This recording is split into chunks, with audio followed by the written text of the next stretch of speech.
Usually one night it goes out. You got the other two going? Not yet. So, are we live? Yeah, we're live. We are live? Yeah. Give us 2 seconds. We're setting up the Instagram and the Facebook feed. Hold on, let me see what that is. Oh, you're right. It did give it back. Yeah. Well, it's trying to snap out. Yeah, I think it'll be fine. We're good? All right. This week on the Chat Room podcast, it is myself, Myke Reed, co-host Aubrey Jones, and the last black shareholder of Starbucks, Ronald Sims. Yeah, why like that? Like, How you doing today? I'm good, man. Thank you guys for having me out. I appreciate it. All right, Appreciate you coming out. let me do a couple of housekeeping items before we get started. All right, first, We Are Stock Traders is having an investment meetup, aka networking event at the Wells Fargo Museum at Broad and Samsung from 6:30 to 8:30 next Wednesday. Wells Fargo Museum, 6:30 to 8:30. Come out, talk about stocks. You just want to hang out. We have a couple of refreshments, light refreshments. Just come out, meet the gang. Our guests should be there as well. You be there, right? Next week or no? Yeah, I'll be there. You be there? All right.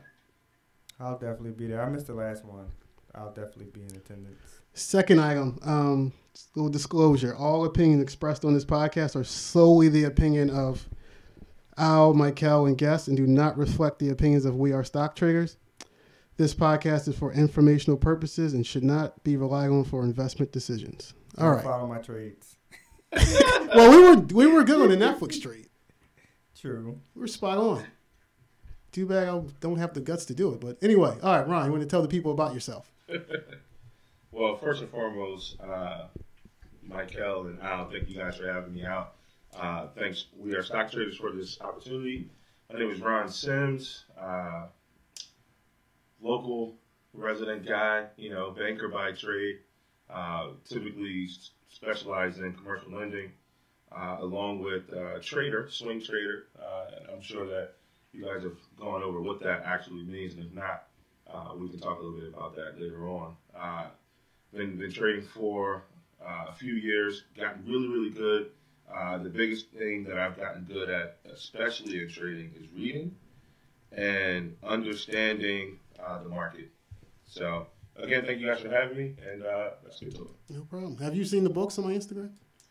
Have I seen the books? They're fire. I'm putting up some fire books up there. No, I have not. You gotta check those out. We just got connected on Instagram. Yeah, you gotta check those out. Yeah. Great books. All right, let's start with That's what I loved about the last podcast too. You encourage folks to read. Yeah.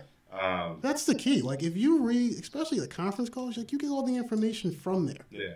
But people just want to just give me a trade, and it's just like, no, I'm not doing that because if it goes wrong, you're going to yell at me or get upset. If it goes right, you're just going to keep bothering me for more. Eventually, I'm going to get one wrong, and then you're going to get upset. And then you're going to be the villain. I'd rather teach you how to fish than to just keep giving you fish. Anyway, let's talk about Starbucks because that's your number one holding. And this is not a political show. We're not going down that route. I want to know your opinion from a shareholder's perspective. What did you think about the incident? And also the reported. Let's talk about the incident first. Then we can get to the point. Well, as you said, Starbucks is one of my longest, most valuable holdings. I still hold to that for the company overall. The incident was a terrible incident. It was a bit embarrassing, because I don't know if anyone follows me on social media. One of my posts talked about how I've been a partner of Starbucks, if you will, for 12 years now.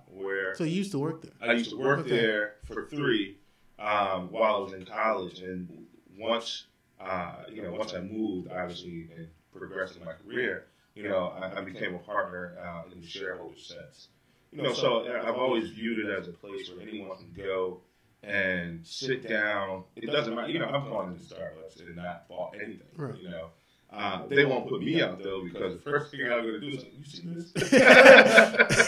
But additionally, I think that the Philly incident was an incident that came from. It was the people in that particular Starbucks, and not it shouldn't like reflect the entire Yeah, company, it's not the tone right? at the top. It's just one bad apple. Yeah, I've been to Starbucks in the West, in San Francisco. Starbucks' headquarters is in Seattle. I'm going to Seattle next year, especially in light of these events. And I'm really going to use my weight as a shareholder to kind of get my voice heard. But I've been to Starbucks in the West, and one of the recent ads they put out was that Starbucks is committed to ending homelessness. Well, in Seattle and in San Francisco, it's the highest homelessness rate in the country. And being at Starbucks, so expensive out there. Yeah. Exactly right. Especially in the financial district, right? So I was there with the previous employer, and classes and everything started at 7 a.m. So we went to Starbucks at about 5:30. Well, Starbucks opens at 5:30, and from the time they open to the time they close, there are homeless people there. Yeah. Right? And they don't put the homeless people out. In fact, they offer them the coffee, they offer them the cakes that are not being used, etc. But my point is, it's not indicative of the Starbucks culture, but definitely some poor choices. And I think that poor choices is being diplomatic, using that term, but definitely some poor choices from the folks in that particular office. Yeah, it's not the tone at the top. I think how soon we forget. It was about, a year and a half ago, Starbucks announced they were going to hire a bunch of refugees and immigrants, and people boycott Starbucks. So it was like it was the employee who made a bad decision, what you want to call it. We're being very diplomatic with that. You have to be. Just that as a disclaimer, I'm the king of disclaimer. So as a disclaimer, we are being very diplomatic. Yeah, that wouldn't change my attitude about the company. Now, I used to own Starbucks. I stopped a while ago because of, to me, the growth story is over. And the problem is management keeps trying to hold on to it when it's over. So I bought around September 2016 when they came out and said our growth plan is 10% revenue growth, 15% to 20% earnings growth, and mid-single-digit same-store sales. Not including today, which was also underperformed, but the last 5 quarters before that, the 5 quarters after that, September 2016 statement, the revenue growth was 16, 7, 6, 8, 8. EPS growth was 16, 13, 15, 12, 10. And same-store sales growth was 4, 3, 3, 4, 2. All below their guidance of what they said they're going to do. After that, they lowered their guidance to be able to meet them. Kind of meet them, and they still aren't meeting them. Yeah. It's still 2% same-store sales, and they said 3 to 5. So my thing with the whole management is, if they just cut back and say, look, the growth story is over, we're just going to pay out more money in dividends, and have people look forward to the roasteries that are going to come over. Like, it's apparently this huge Starbucks. They have one in Shanghai where people spend $29 every time they go. I don't know how, but whatever. I think that's to do with the conversion. No, but some of it is just like even the conversion, you're not getting 29. They said $29, not like yeah. So that's insane. If they just cut their guidance, they can have people look forward to that rather than keep harping on the same store sales. And the funny part is, if you read the conference calls, they get pissed when analysts ask about the same store sales. Like, well, you keep putting that out there. I'm going to ask about it. Absolutely. And they should. They need to be held accountable to the things that they're saying to people that's expecting what they're talking about and are not meeting what they're saying they're going to meet. And that's been reflected in the stock. Over the last 2 years, it's moved pretty much with nowhere. 10% if you add in dividends when the S&P's up 30%. It's just, I just got tired of it. This thing's not going to move. They can't beat expectations. They have them too high. So what, you was like out flat, or did you make pretty much? I was like, I made a little bit, but not much. Really? Yeah. So I think that Starbucks is more of the traditional long-term play, right? Where it's one of those you have to not care whether the stock is going to shoot through the roof or if it's going to stay kind of where it is, because most folks do it because of the dividends. It's consistent dividends year over year. But the reason that I'm a Starbucks shareholder is because I've been going to Starbucks every single day for the last 12 years. It's more personal for you. It's more personal for me, right? And I recognize the company's their mission, their value, their corporate social culture, So for me, it's a value stock at more than the performance. I do think that you're absolutely right in that there's no way that a company like Starbucks can really keep up with that quarterly reporting. Yeah. Of your give us the earnings, tell us what you've done, how have you grown quarter over quarter, because that's just not the focus. Yeah. It's never been the focus.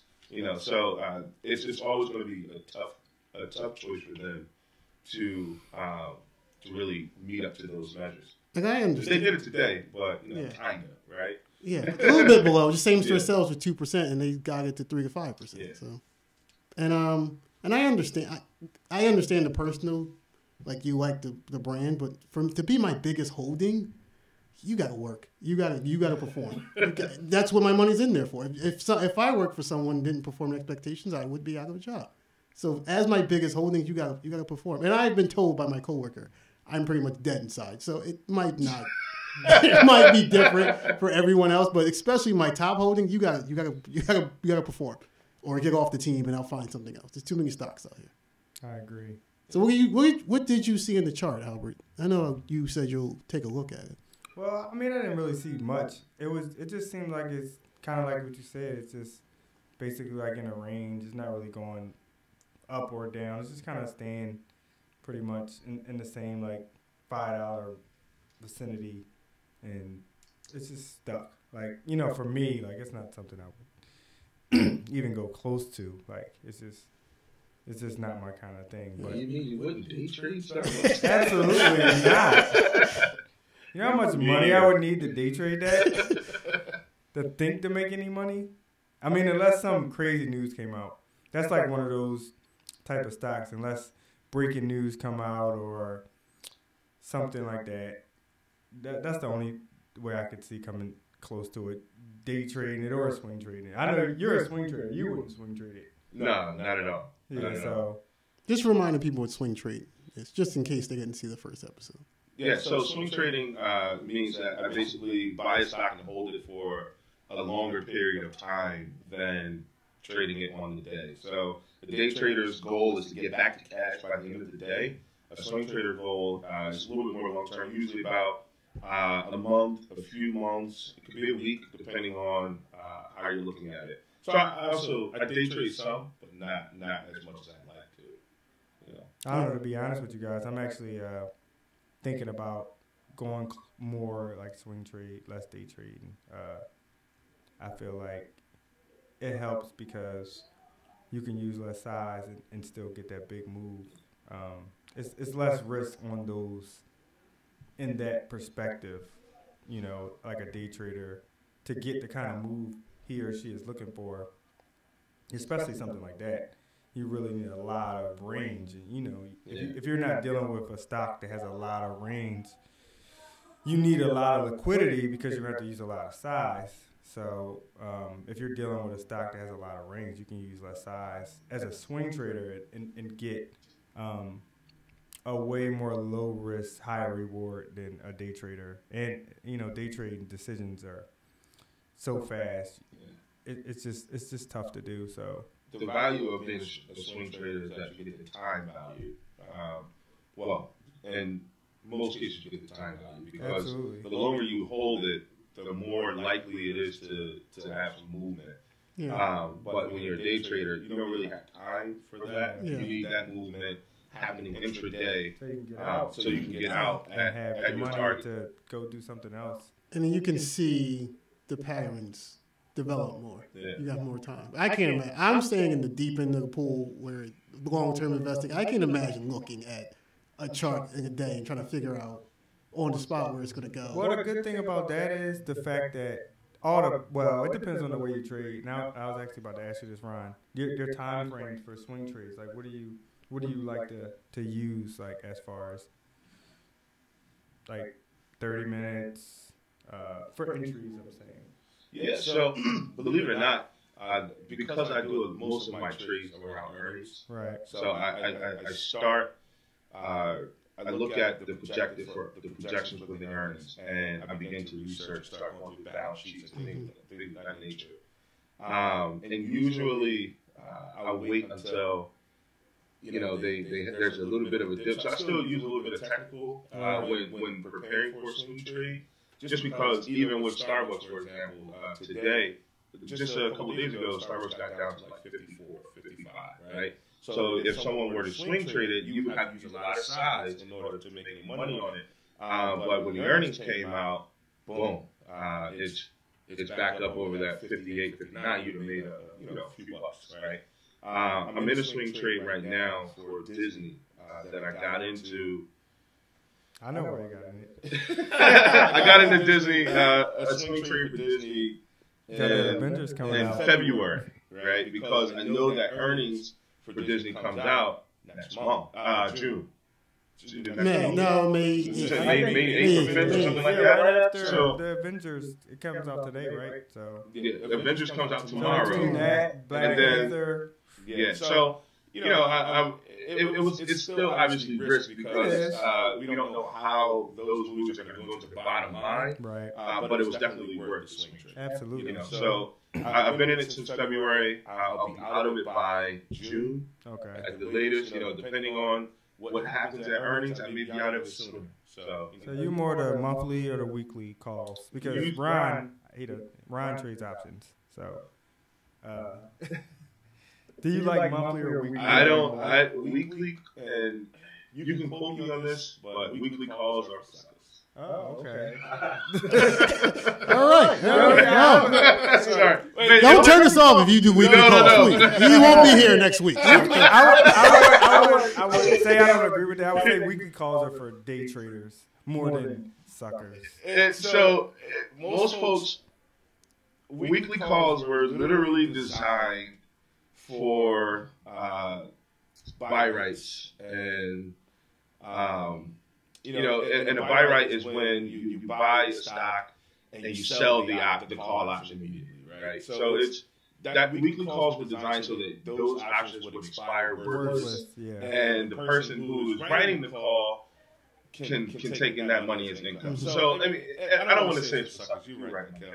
I'm on and say my guess. It's your opinion. I mean, but the longer time that you have, especially when trading options, the better your chances are.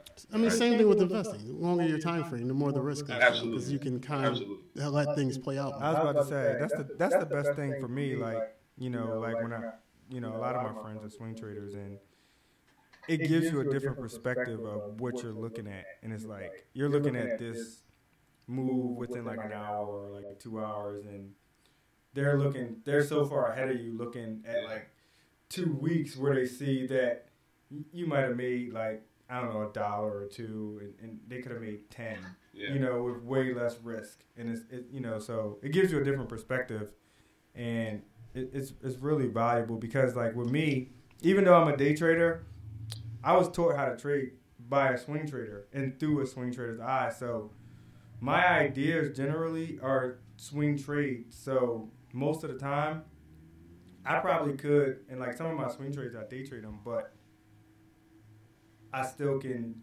I'm looking at it through both perspectives, and it actually helps like so much for your day trades to look at it through a swing trader's eyes.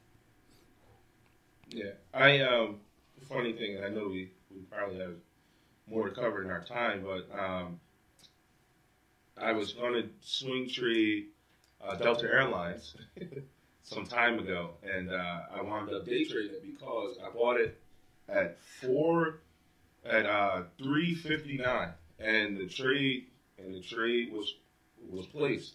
And in the morning, news came out, shot the stock through the roof, and I sold it at $9.34, and made like a 200% profit overnight. So it really depends. Why were you up at 4 in the morning? Is the real question. No, not 4 in the morning. So at 3:59 before the market closed. I placed the trade. Okay. And it was in the morning. Okay. No, God. I thought you placed the trade at 3:59 in the morning. I'm like, what in the? No. Is that when the trade? I got kids. That was a secret? I got kids, man. Maybe that's why you were up. Someone had a nightmare. You said, I'm going to trade. Real quick. That's funny. Anyone would trade Tokyo? No, that's good. But yeah, so a lot of times the swing trades can turn into day trades, especially when there's, like you said earlier, breaking news, any change that, and they keep going. I mean, worst case scenario, if I'm looking to swing something where, if your target gets reached way faster than you anticipate, that's not always the best thing. You could be in a short squeeze. I was about to say, and it can just come right back down, just as fast as it went up. And we have a lot of people in here that can attest to that. So, definitely. All right, moving on. Albert, you said last week you're looking forward to Facebook, and I was very impressed. Yeah, they delivered. Very, very. You know what? The number one thing I was impressed with, to be honest, they had 50% revenue growth, and 39 came from pricing. Yeah. They raised their prices 39%. No one blinked. Yeah. That is fucking ridiculous. That's insane. I can't think anyone else could raise their price 39%. And no one's like, oh, that's fine. Yeah, I was really impressed with Facebook, especially just because, when they got good earnings and things like that. A lot of times, because of what was going on with prior the situation, a lot of times that good earnings will cause a sell-off. People will use that to, because they think it's the high water mark. Yeah, like people are like they're in, and then they get caught underwater, and then they use the earnings, and they try to get out now because they think that it's probably going to go back down. So I was surprised that it sustained this move, and it kept pushing up to the highs. I mean, it was kind of like I think towards the end of the day, it kind of just ended up like in between the range or whatever, but it still was positive. So let me give a little bit more of a summary. So they beat on revenue and expense guidance, revenue and earnings guidance by a ton. Daily active users were 1.45 billion, up 13%. Monthly active users were 2.2 billion, up 13% as well. Operating margins increased from 41% to 46%. And that, I mean, where are all these delete Facebook people at? At least it should have showed up in daily active users. Maybe not monthly. It doesn't seem like anyone really deleted Facebook.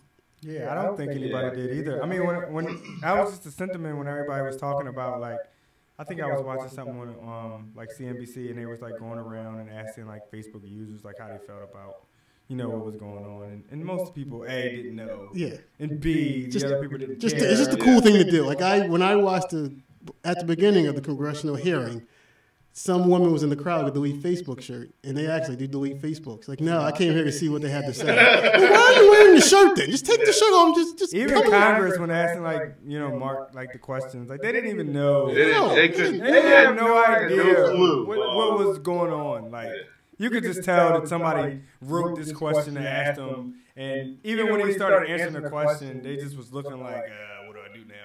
Yeah. And that's what scares me a little bit, because they don't know, and if they see the stock price go right back up, they might feel the need that they have to do something just to kind of show like everyone, the public, like we care about you, we got your back. When really, because I think Jeffrey Gunwick said, the famous bond manager said this, and I 100% agree. Either regulators come in and do nothing, or they overreach. And I just think if Facebook doesn't play it right, the regulators might just come in just to make a statement. Because I think why the stock was up so much, because I said I think it was the first episode, I said this, that I expected management to really talk about how they're really going to use more, they're going to be a lot more expensive because of security and everything. But all they really did was kind of just, quote, narrow their gap. So for operating expenses, originally they had 45% to 60%. They just pushed it up to 50 to 60% growth. And for CapEx, they had 14 to 15 billion. They just said, hey, we're going to do 15 billion. When I was expecting, probably like the street, they're going to say 75% growth on operating expenses and 18 million in CapEx. So, but they did off because of that. But I'm interested to see what happens 6 9 I mean, it kind of just shows me like, the majority of the users, what they're interested in and what they're not. And I just feel like they're not really interested in that. It didn't really bother them. I know, you got to get the likes by any means. I think it was you can have my location if I can get the likes. Yeah, so. Yeah, I think that also Facebook has succeeded in a lot of what the social tech firms have been looking to do, which is they have become addictive. There's no I was at a meeting in the city of Wilmington today, and the woman said, I don't have a cell phone, but you have yours, it's attached to your head. You're always on it. I bet you're always on the Facebook, and it's like, one, you called it the Facebook. You probably watched Social Network the other day. Right. But ultimately, she's absolutely right. Most folks are addicted to the Facebook and Instagram interactions. And like you said, get the likes. So you get from psychology, you get a sense of dopamine. Mm-hmm. And this is like it's a powerful drug, and I won't say a drug, but like it's a drug. A chemical in your brain. It's more of a chemical in your brain that goes off that makes you happy and feel good. And that when you see a bunch of likes, you get that type of rush, and that becomes addictive. And as the more you get that dopamine release, you need more and more. You need more likes and likes. Because there was a story about how some woman went 10 grand into debt because she was like living this crazy lifestyle on Instagram just to get 20,000 followers. Oh man, it's crazy. And I think another thing, like, just say hypothetically, or say the Facebook thing was an issue, but the thing people don't realize is Facebook owns Instagram. So like, that's the two most dominant social networks are owned by the same company. So if you get less user exposure on Facebook, they're going right to Instagram, which they own as well. So it's kind of like a win-win. It doesn't really matter, So I think that has something to do with it as well. Yeah, I think a lot of it too is it's, a lot of folks are the bandwagon social activists. Oh yeah, so it's amazing. Right? It's amazing. So it's like delete Facebook, but you posted delete Facebook on Facebook. On Instagram. So because it's not activism if no one knows. You can't just do it in private. Yeah, no. It's they're all back on. They'll find they don't get mad at Kanye now. They're not mad at Kanye. Kanye's gonna be a billionaire soon, man. So another story for another day. Yeah. Well, all right. Well, we're gonna wrap up because Ron's on double duty. He has an actual presentation you're doing today. Oh, not you want to keep going? All right. I mean, we always can talk some Amazon. Everybody, let's talk about Amazon. Well, the Raptor told us we need to keep going. So listen, Amazon, man. Amazon. It's so big after hours. So I know that. Can you pull the chart? Yeah. Oh, here, I'll pull it up. So I know that Amazon for me, again, one of those value companies. Because Amazon is like one of the largest employers, in the country right now, right? We talk a lot about economic growth and jobs and things of that nature, and Amazon is doing exactly that. The challenge that I have to see though is that Amazon is using the workforce now, but as technology expands and grows, I think that the workforce that Amazon has built will be replaced by tech. What do you guys think? I mean, that's a possibility. I don't know it enough, to be honest, because I vaguely look at it, because I just figure it's too high. It's gone for me. Even the options, man. It probably sky high. I don't even because it moves. Fool with Amazon options. I know the spreads are probably ridiculous. Not really, though. So they're like, if you look at the Amazon options, like you're at about, just to get this, like 40. Here we go. So this is weekly. If you want to buy weekly Amazon today, it's very cheap. You probably for the suckers who want to buy weekly. Of course, because tomorrow will expire. Tomorrow's people are back up. But if you're a regular, if you want to actually trade Amazon, start looking down. You actually want to make money. You gotta buy if you're gonna get anywhere. You gotta buy the out of the money calls, or it's Amazon, so the puts are not really performing that well. But the out of the money call 1,670. That's still. It might hit that tomorrow. So what is it's still $1,600. And what did you did? What is the expiration date on that particular The expiration call? date on that is May 25th, 18th. But the thing about it is it's Amazon, so it may hit it, maybe not by May 25th, we don't know, but it still may absolutely hit that price. And that Amazon is one of the companies that I would risk buying a small gap out of the money call on. Meaning that if it's at $16.26 now, I would probably be comfortable buying a call at $16.50. I mean, just think about it today. It on earnings, it just gapped up about $100. Yeah, apparently So- I didn't see the actual numbers. Apparently they crushed it. But They you showed- did mention that they're raising the price of Prime. Yeah, $20 from 99. So what's to 20 $119. times what? 100 million? That's 20 million. That's going right in your pocket. That's just going right to the That's bottom line. instantaneous. Yeah, that's Just off of that's going an right to the announcement. bottom line. I think it starts on the 11th, May 11th, if I'm not mistaken.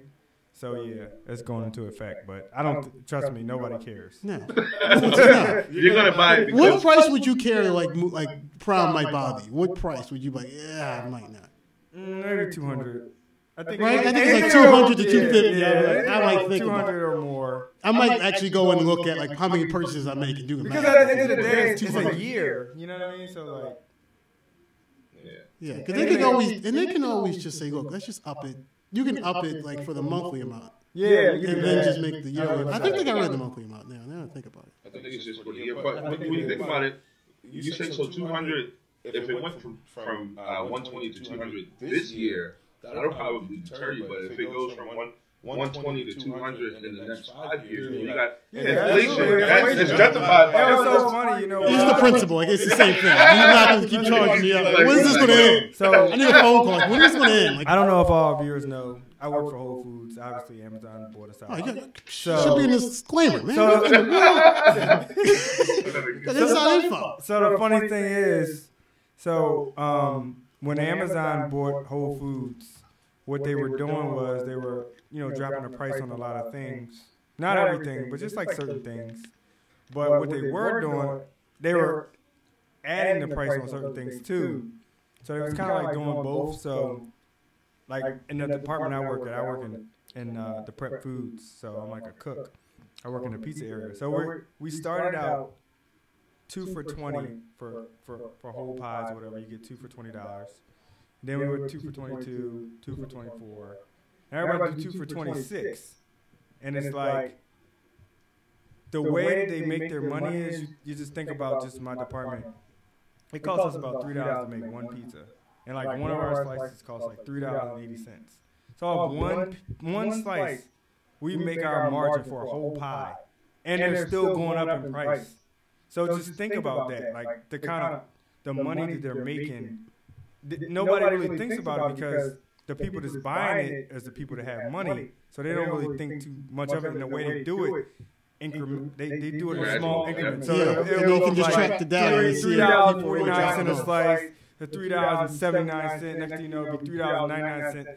And maybe like the first week or two, they might say, oh, it's getting high. And then they forget about it after that. And it just becomes what it is. And that's how they do it. I do wonder what they do with the cashless stores if they start really pumping them around. Hopefully you're safe because you're a food prep. Not the cashiers might be in trouble. I think so. Because I definitely feel like where it's going, it's kind of like, I think it's going to more of a Wawa type of thing.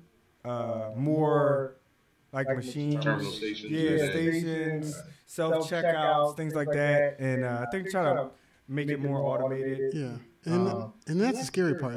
What are we going to do with all those workers? Because they're going to need something to do if that happens. Work at the Amazon warehouse.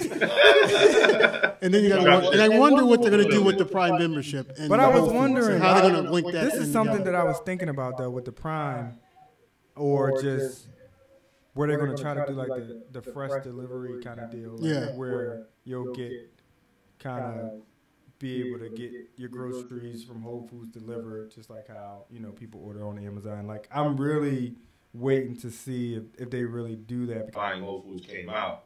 It was around the time drop ship delivery straight to your home model, integrated with the Whole Foods. Now you get fresh delivery of fresh goods and goods and services right to your home. It's it's kind of genius at the same time. It's like you said, Michael. What are we going to do with those folks? Yeah. So maybe they thought about it, and maybe that's probably why they're still trying to figure out the best way to incorporate those practices without, having to get rid of people or downsizing positions. But another thing I noticed too, a lot of the corporate people for Whole Foods they're getting rid of them. So like a lot of those positions, they're getting rid of the position and they're kind of moving them away to like something else, because I feel like a lot of the problem with Whole Foods, I think the biggest problem with Whole Foods before Amazon bought them was they were making too many jobs for people who didn't really need it. So basically, they would make up a position for someone that it really wasn't necessary to have it. So you're spending all this money on this particular individual where that is not necessary. So like I think a lot of that, they're cutting costs that way. That way, they are able to, you know, kind of cut costs a little bit on the food and make it more affordable at the same time, still be able to make money. If that makes any sense. Yeah, I think I really appreciated, you know, their thought process on the incremental price increases. So I'm 10 years in sales, and in sales, the saying is, well, how much is your product or service? The answer to that question is, well, it's whatever you're willing to pay for. Not what you can afford, but what you're willing to pay for, right? So it's in line with quote American dream for business. Absolutely. I have a question. If you had to hold what would you want to hold for the next 2 years? Netflix and Apple, or Disney and Amazon? That's tough. That particular pair? That pair. Can't change them. Those two pairs. I'll go Netflix and Apple. We're going off the top of the head now. We're supposed to wrap up 10 minutes. I'm fishing. I feel like that's a good question. I thought about that earlier. That's a great question. I mean, I don't really trust Disney. That's why I say, you know, I mean, Amazon is a no-brainer, but I don't really trust Disney. Disney is what sobers it out, because, you know, Disney, anytime you're dealing solely direct to consumer, there's always something that it can take one thing. Disney and Fox have come on with X, Y, and Z down the tube, right? So one bad press with Disney, it'll go away, you know. And what do they really do that is going to push growth into the future? Theme parks. Gotta take your kids to a theme park, yeah, don't you? How long do you think traditional theme parks are going to be around? Look, I would go. You have to go. I would go Disney, Amazon, just because with Netflix, that cash got to be a problem at some point. But you said 2 years. You didn't say 5 years. That cash gonna be a problem. In 2 years? It might be in 2 years. I don't know. I think they're good for and in Apple, I'm worried. In Apple, like, what are they? Apparently, the X isn't selling. So, what's next out of them? Like, if the cell phone market gets saturated, which I think it is, because I don't think any else have like an X or anything. So what about Apple's got? They're working on cars now. You said 2 years. You said 2 years. Oh, well, 2 years. All right, 2 years. All right. He's like, Ron, don't get ahead of yourself. What's the matter? 2 years, and I just think in the next 2 years they might just be. I mean, the service is always going to be. That's good. That's going to get stagnant. They may be flat. Yeah, I think it's going to be flat. I feel like Disney and Apple might both be flat. Yeah. Amazon should keep moving, and Netflix might over. Amazon was $800 last year. Oh yeah, I have a friend who bought some. I'm not too happy with it. Last year it was $800. So double up, 16. Now if you had said Amazon and Apple, I had to make it tough. You definitely did. You did. So, I mean, I guess with saying that, I mean, you can't really bet against Amazon. I mean, they're just defying all odds, expectations. It's just something new every day. It's ridiculous almost. Like what we're seeing. Like, you know, I wouldn't be surprised if this stock was like, I don't know, $2,000 or something. It'll probably be there by the end of the year. I wouldn't be surprised at all. I mean, like I said, Amazon was at its low last year. It was like $7.90, $8.60. You know, and nobody thought that it was going to. No. Right, 1,600 now. 16, right? 12? All right. Exactly. You know, but even at 8, I was looking at calls. They priced me out a little bit because, you know, I mean, I just didn't. You couldn't have told me. Yeah, that. No way. Yeah, I took the bet. If you bet me 1,600, I'm taking that. Right, you know, I'm buying the book, right? Like, not too long ago, it was like Amazon, Google. They were like right here. And then it's just like, you know, it's just like. Google is keeping up. Alphabet's keeping up. I mean, they are, but they aren't. Like, you know, I mean, as far as business wise, I'm just talking stock right now. Like Amazon's just. I think Amazon is more. People can see it more, and you can see like I'm buying something. Yeah, we know what Prime, who's doing. Like, I'm watching YouTube, and it's kind of just I'm like. just talk about like if you're an investor or whatever. Yeah. All right. Any earnings you're looking forward to next week? Next week? That's a great question. I gotta look at my earnings calendar. I was gonna say I haven't been keeping up. I've been swamped this last couple of weeks. All right, I can start. What are you looking for? Company called Skyworks Solutions. They're a chip company. It's really big in Internet of Things. And I actually wrote about this on my website, readreports.com. Check that out. They've been getting beaten down lately because everyone's worried about the iPhone X sales and how that's going to come out, which is fair because 35 to 40% of their revenues come from Apple. But they also are in like connected devices, and that's really what they're trying to more diversify into. And they expect that part of the business to grow 10 to 15% for foreseeable future. And they also already cut their guidance. They also gave like lower guidance after Q1, saying like, yeah, there's going to be lower iPhone demand. So I think they're going to do just fine, and the stock should go up after earnings. I think the company already knows they're accounting for it, but it's just like Main Street trying to kind of figure out the X isn't selling, and it's starting to be a big deal. Not to belabor the point, the only earnings, all of my earnings watchings have all come and gone. Bank of America, Goldman Sachs. The next one I'm waiting for is Disney. I really want to see how we've had beyond the theme parks, beyond Hulu. Just astronomical money to Disney, but you've had Black Panther, A Wrinkle in Time, and now the Avengers. So I want to see how that asset bottom line. So we'll see. May 8th is the date. Yeah, I mean, if anything, for me, it would definitely be Disney too. It's funny, I'm going to see the Avengers, but I saw the other two. And what Black Panther did, that was crazy. So I have not seen Black Panther, by the way. I just missed the boat. I know. It's all right, man. You just wait till it comes on. I know. Lord. I know. All right, we got to wrap. I'm getting kicked out now, so we got to wrap up. I can't believe it. All right, well. All right. I'll be in with You that. can't go off on that. Like, you can't do that, bro. All right, tell people where they can find you, because they're ready for Ron in the other room. So tell people where they can find you. So you can connect with me on any social media platform, Ronald D. Sims. That's Sims with 2 M's. Make sure that you put that in so you don't get the wrong guy.